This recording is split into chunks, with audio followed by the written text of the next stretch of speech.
Hi everyone, in front of me I've got TCL NXTpaper 11 Plus, and let me share with you how to allow unknown sources on this device.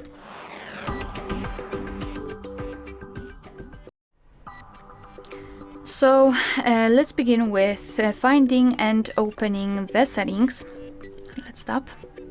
And here in this left section we have to scroll and find the apps. Let's stop.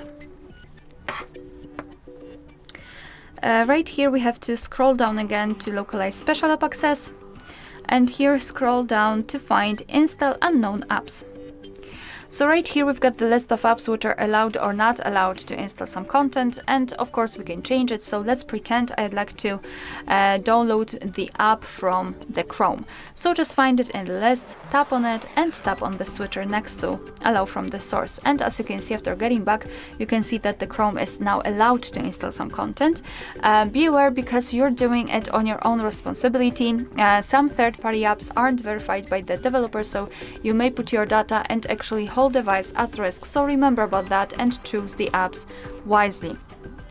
Of course, you can remove previously granted permissions. Just tap on the app and tap on the switcher. And after getting back, you can see that the Chrome is not allowed to install anything.